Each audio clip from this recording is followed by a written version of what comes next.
I think we are in good company tonight with a prosecutor with a record like that. Vincent Bugliosi, come on up, please. Thank you so much. Thank you. I want to thank you so much for coming here tonight to hear me talk about my book, The Prosecution of George W. Bush for Murder. The amount of time to getting out the message of my book to the people of this country, and that's Eileen Proctor. Please give her a big hand.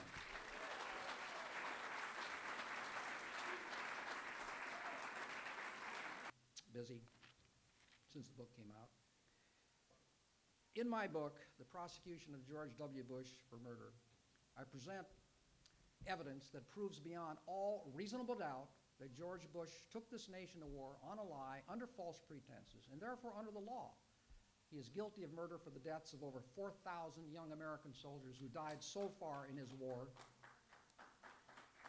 You notice I said his war, not your war, not my war, not America's war, but George Bush's war.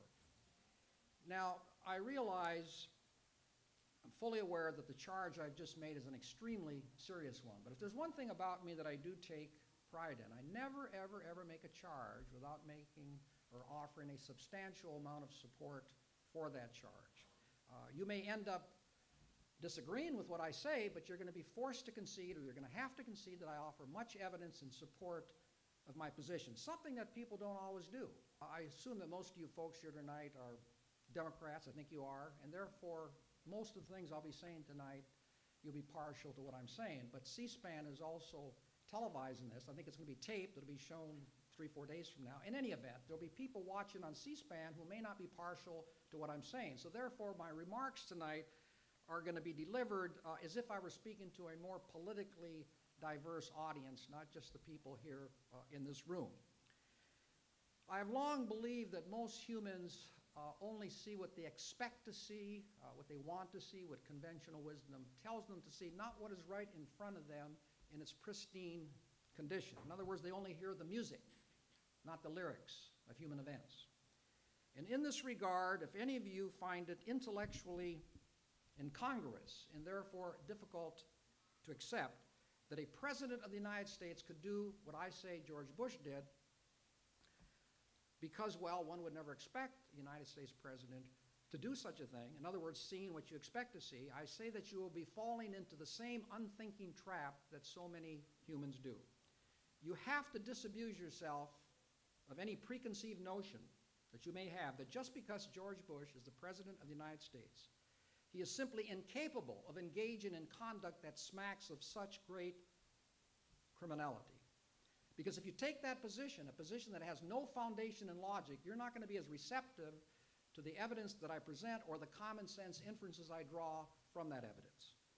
For those skeptics who say that to prosecute, anyway, for those skeptics who say that to prosecute George Bush for murder, to prosecute any American president for murder who takes this nation to war, and to do so in a regular American courtroom, and in the very same way that in some adjacent courtroom, a criminal defendant is being prosecuted for murdering a liquor store proprietor during the perpetration of a robbery, is just too revolutionary a notion to be viable.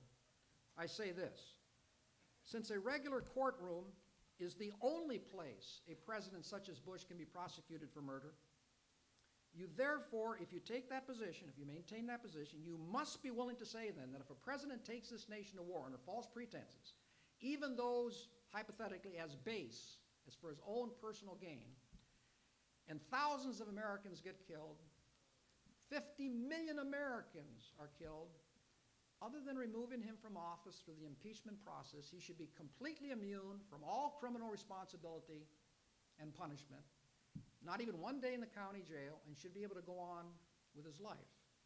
Now, unless you are willing to say this, and if you do, you're going to sound awfully foolish, then you likewise must learn to accept and live with this revolutionary notion. Why? Because there's no third alternative. So although Bush supporters can argue that Bush should not be prosecuted because they don't think he did anything wrong, they cannot legitimately say that he should not be prosecuted if he has done what I say he did. To say that is to admit that you have no respect at all for our American system of justice and democracy, that you would prefer that presidents have the same rights and protections as tyrannical dictators like Hitler, Stalin, Mao, Saddam Hussein. I want to state that in writing this book, my motivation was not political. Whether I'm giving a final summation to the jury or writing one of my true crime books, credibility has always meant everything to me. Therefore, my only master, my only mistress are the facts and objectivity. And this is why I can give you a 100% guarantee that if a Democratic president had done what I'm very, very convinced that George Bush did, I would have written the same identical book. Before I get into some of the law applicable to this case and some of the irrefutable evidence that Bush could not get around at his trial, I'd like to touch on some preliminary matters. One is that although millions, perhaps billions, of very harsh, highly condemnatory words have been said and written about George Bush throughout the past 7 years, none of which, by the way, he could possibly care any less about. So the words are meaningless. Up to now, other than talk, no one has done anything at all, anything to George Bush. No impeachment, no investigation of him, nothing. He's gotten off scot-free so far.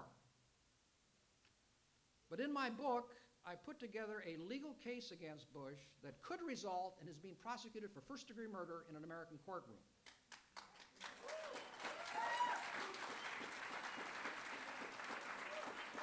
Being blown to pieces by roadside bombs in Iraq, George Bush was having a lot of fun and enjoying life to the fullest.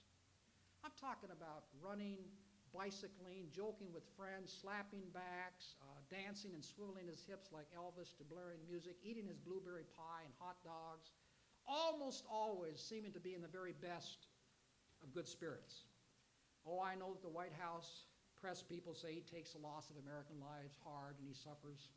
But that's just pure moonshine. That dog will not run. These are just cheap, worthless words.